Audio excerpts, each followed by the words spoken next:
Welcome to this explainer. Today, we're taking those incredibly dense chemical and regulatory guidelines and turning them into your ultimate practical playbook. If you've ever felt completely overwhelmed by the sheer number of chemical options out there, or if you're just looking to elevate your practice from basic, everyday spraying to true environmental safety management, you are in the exact right place. We're going to break down the science, the law, and the on-the-ground field tactics that truly define an elite technician. All right, picture this. You walk into a commercial kitchen, you easily identify the pest, German cockroaches, and now you have to make a choice. It's an incredibly common scenario, but it's also a high-stakes one that separates the true pros from the dangerous amateurs. Reaching for whatever spray just happens to be rolling around in the back of your truck isn't just lazy, it is a massive liability. Making the absolute right choice here requires a really deep understanding of strategy, chemistry, and regulation. So to nail that scenario perfectly and legally, we're going to follow the entire lifespan of a treatment.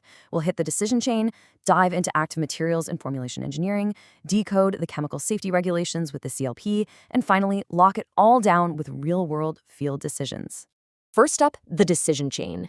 We have to start with this strategic foundation because honestly, spraying blindly is the single most common and dangerous mistake a tech can make out in the field. Look at this 5-step process like a foolproof checklist. You absolutely cannot skip to the end here. First off, knowing the exact species dictates the product type you are legally and biologically allowed to use. Second, context is literally everything. Are you in a food prep area, a kid's bedroom, or an industrial warehouse? That instantly sets your boundaries. Third, how bad is the infestation? That tells you if you need a subtle gel bait or a much broader application. Fourth, and you've got to pay attention to this one, what has been used here before? If you don't know, you risk breeding superpests. And finally, what does the client need? A 5-star hotel is absolutely not going to tolerate visible residue or harsh chemical odors. Only after you answer all 5 of these do you actually pick up a product. Here is the absolute kicker. Rotating your mode of action, rather than just swapping out the brand name, is literally the only way to stop pests from building chemical resistance. This is a massive trap technicians fall into. They think, hey, I bought a bottle with a red label instead of a blue one, I'm rotating my treatments. But listen, if both products target the insect's nervous system in the exact same way, the surviving population is going to adapt. You're not rotating, you're just selecting for resistance. You have to change the underlying biochemical mechanism itself. Moving on to active materials. We've got our strategy locked in, so now let's talk weapons, the actual chemical active materials acting as our lethal payloads. Let's break down the arsenal here. First, pyrethroids. These are your daily workhorses. They block sodium channels in the bug's nervous system, causing paralysis. Super effective at low doses, but, and this is a big but, they are incredibly toxic to aquatic life, so you've got to keep them far away from water. Then there are organophosphates, like chloropyrifos, which was actually banned in the EU in 2020. They inhibit a nervous system enzyme, but they do it in mammals too, making them highly toxic to humans and heavily restricted.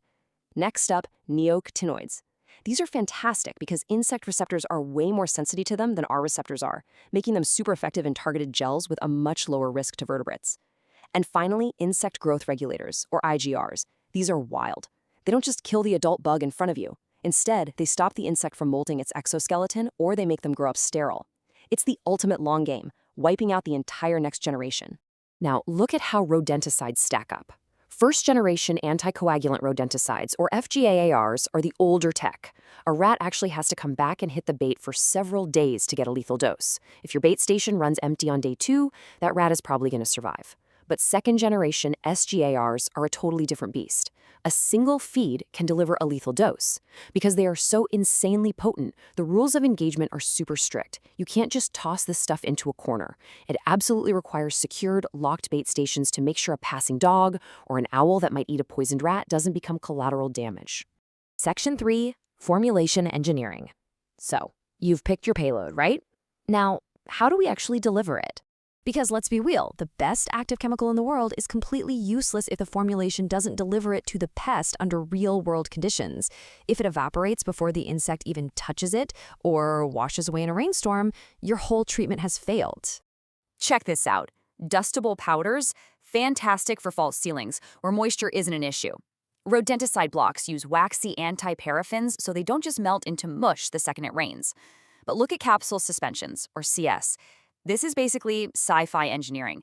The active chemical is trapped inside microscopic polymer spheres. You spray it, the water dries up, and these invisible little spheres just sit there waiting. When a roach walks over them, the physical friction and body heat pop the capsules open, releasing the toxin right onto the bug. This gives you amazing residual control for up to 6 months.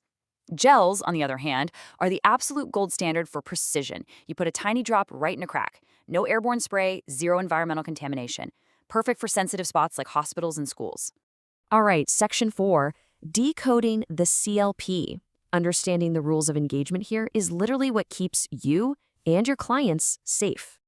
This regulation is huge. It ensures that a tech working in Spain and a tech in Germany are reading the exact same warning symbols. Before this global harmonization, chemical labels were a complete wild west of random symbols, which was incredibly dangerous. Now, everything is universal. You see that GHS 06 skull and crossbones? That screams severe acute toxicity. Think potent SGARs or lethal fumigant gases. You do not treat a skull lightly. It usually legally requires a higher tier of licensing just to open the box. The exclamation mark, GHS 07, is super common. That's your standard harmful irritant, like everyday pyrethroid sprays. But that dead tree and fish, GHS 09. You must always be hyper aware of this one. It means massive environmental hazard, specifically to aquatic life. If you see this and you're treating near a drain, a river, or a flood zone, you have to stop and rethink your entire approach. These two simple signal words instantly dictate your personal protective equipment before you even touch the cap. In a split second, you know the vibe. Danger means you're dealing with category 1, 2, or 3 hazards. Your guard should immediately go up.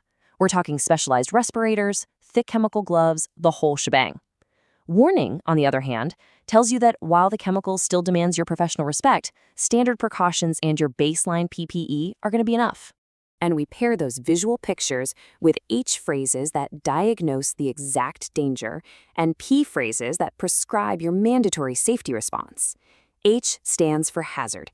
H410 isn't just some vague warning. It explicitly says this chemical will cause long-lasting, highly toxic effects to aquatic environments.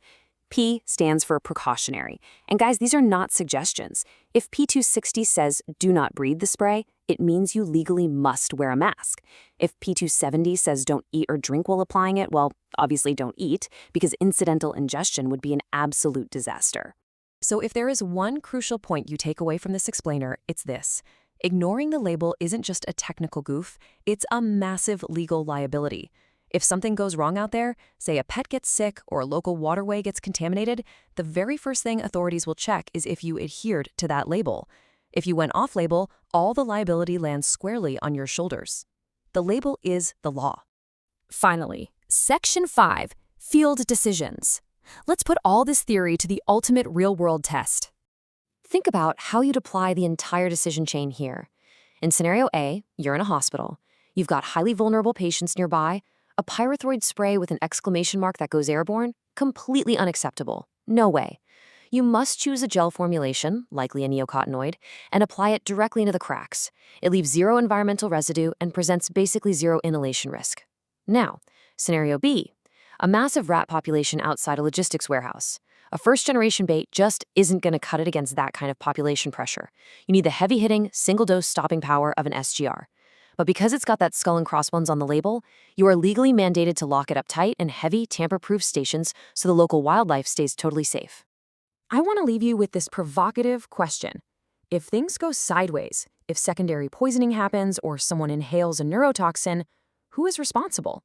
The chemical or the pro who chose to use it? Mastering these chemical and regulatory tools is exactly what transforms you from an amateur with a sprayer into a true environmental safety professional. The chemicals don't make the decisions, you do. Every time you read a label, decode a warning, and perfectly match a treatment to a field environment, you act as the ultimate safeguard between public health and chemical hazard. Keep this playbook in your back pocket the next time you face a tough call. Thanks for hanging out with me for this explainer, and I'll catch you next time.